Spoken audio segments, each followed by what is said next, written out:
먼저 본격적으로 몰아치고 있는 코로나19의 경제 후폭풍부터 짚어봅니다. 최나리 기자, 지금 우리 경제의 버팀목 수출이 급격히 줄어들고 있다고요. 네, 4월 20일까지 수출 금액이 지난해 같은 기간보다 무려 27% 줄었습니다. 코로나19 여파가 본격적으로 우리 수출에 영향을 미치는 모습입니다. 관세청에 따르면 4월 1일에서 20일까지 수출은 217억 달러로 지난해 동기 대비 26.9% 감소했습니다. 네. 품목별로는 반도체 마이너스 14.9%, 승용차 마이너스 28.5% 등입니다. 우리 효자 수출 업종이 코로나19 직격탄을 맞은 겁니다. 최 기자, 그나마 믿었던 반도체마저 두 자릿수 감소세를 보이고 있네요. 그렇습니다. 일부에서는 반도체까지 무너지면서 우리 경제가 잔인한 4월을 맞이하고 있다는 말도 나오고 있습니다. 네. 사실 반도체 분야는 그동안 재택근무로 인해서 클라우드 서버 수요 등으로 코로나19를 비켜갈 수 있다는 낙관적 전망이 있었습니다. 하지만 수요 급감에 따른 부진이 현실화되고 있습니다. 네. 실제로 4월 10일까지 반도체 수출은 지난해 같은 기간보다 1.5% 주는데 그쳤습니다. 하지만 스마트폰 소비 감소 등의 여파로 수요가 줄면서 결국 반도체 수출도 두 자릿수 감소세를 나타냈습니다.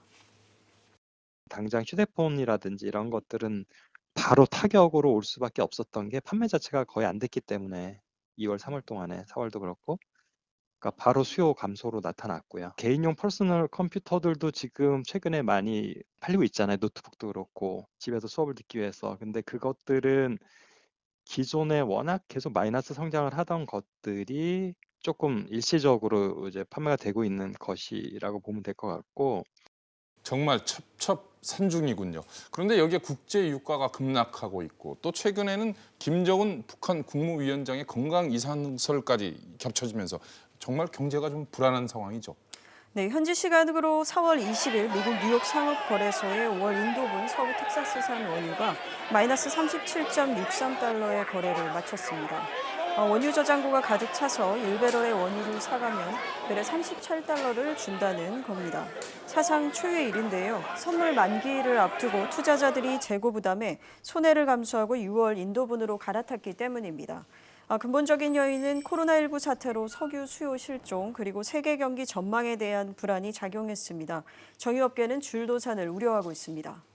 정유업계가 요즘 유가 하락에 따른 영향, 또 정제 마진 악화에 따른 영향으로 상당히 많은 애로를 겪고 있고요.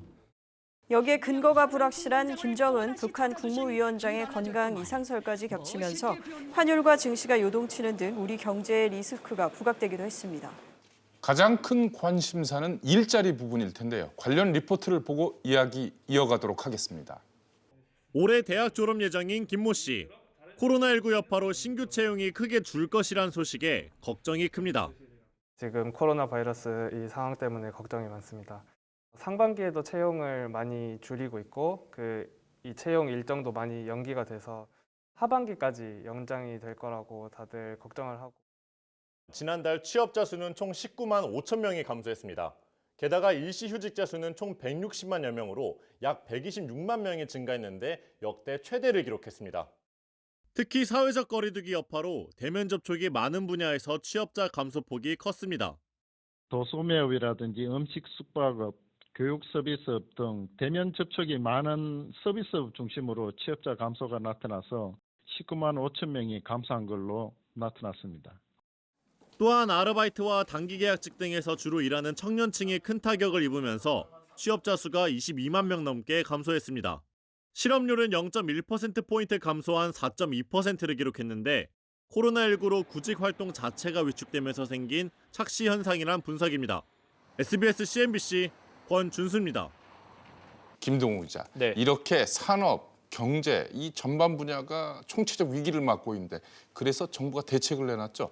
네, 정부가 고용시장 안정과 기간산업 지원에 모두 85조 원을 추가 투입키로 했습니다. 여기에는 일자리 지키기 10조 원 추가 투입과 함께 50만 개의 공공일자리 창출이 포함되어 있습니다. 문 대통령 얘기 직접 들어보시죠. 단지 일자리를 만드는 데 그치지 않고 포스트 코로나 시대의 혁신 성장을 준비해 나갈 것입니다. 관계부처는 대규모 국가 프로젝트로서 이른바 한국판 유지를 추진할 기획단을 신속히 준비해 주기 바랍니다. 내용을 좀 더 자세히 보면 일자리 대책으로 10조 원, 기업 지원에 40조 원, 그리고 1차와 2차 회의에서 결정된 금융 지원 패키지에 35조 원을 추가 투입한다는 계획입니다. 10조 원을 투입하는 일자리 대책이 가장 눈길을 끄는데요. 관련 리포트부터 확인해 보겠습니다. 취업준비생 이진호 씨는 기업들의 채용 공고 연기에 한숨을 내쉽니다. 다들 이제 공부를 하면서도 이게 시험을 상반기에 볼 수 있을지 계속 걱정만 하는 상태고 아르바이트 구하기도 쉽지가 않더라고요. 코로나 때문에 취소한 경우도 있고. 정부가 긴급 고용 안정 대책으로 10조 원을 투입하기로 했습니다. 우선 3조 6천억 원을 투입해 공공부문과 IT 분야 등에 일자리 55만 개를 창출하기로 했습니다. 공공부문 일자리와 청년 일자리를 적극적으로 만들어 취업의 어려움을 겪고 있는 국민들에게 조금이라도 위안을 드리겠습니다.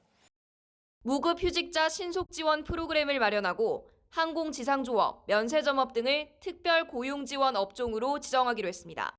프리랜서나 특수고용 노동자 등 사각지대에 있는 93만 명에게 3개월간 매월 50만 원을 지급하기로 했습니다. 고용유지 기업에 대해선 휴직수당의 90%까지 보전하는 고용유지 지원금을 확대하기로 했습니다. 한편 정부는 홍남기 경제부총리 중심의 경제분야 비상중앙대책본부를 꾸려 코로나19 경제위기 대응에 나서기로 했습니다. SBS CNBC 김정현입니다. 김 기자, 앞서 잠시 살펴봤습니다만 이 정부가 일자리 지키기를 넘어서 일자리를 만들겠다. 한국판 뉴딜 정책의 의미 어떻게 봐야 될까요? 네, 뉴딜 정책은 일단 1930년대 대공황에 맞서서 미국 프랭클린 루즈벨트 대통령이 펼친 정책입니다. 네. 국가가 적극적으로 SOC 사업 등을 통해 일자리를 만들어서 유효 수요를 창출하는 것인데요. 핵심 내용은 빈민구제 등 복지, 산업 부흥, 그리고 이를 위한 법 개혁 등입니다. 당시에는 사회주의적 정책이라는 일부 비판이 있었지만 덕분에 미국이 대공황 탈출에 성공했다는 평가를 받고 있습니다. 정부의 적극적인 일자리 창출 역할 등은 현재까지도 미국 사회에 큰 영향을 미치고 있습니다. 이런 맥락에서 문재인 대통령이 한국판 뉴딜이라고 직접 언급한 건 의미가 큰 것으로 해석됩니다. 재원을 낭비하지 않고 잘 투자하면은 좀 경기 부양에 효과가 있을 수 있다 이렇게 보고 있습니다. 어린이집이라든지 저소득층이 거주하는 지역의 유통이라든지 교통, 교육 인프라, 의료 인프라 이런 부분에 투자를 하면은 낭비를 줄일 수가 있다는 거죠.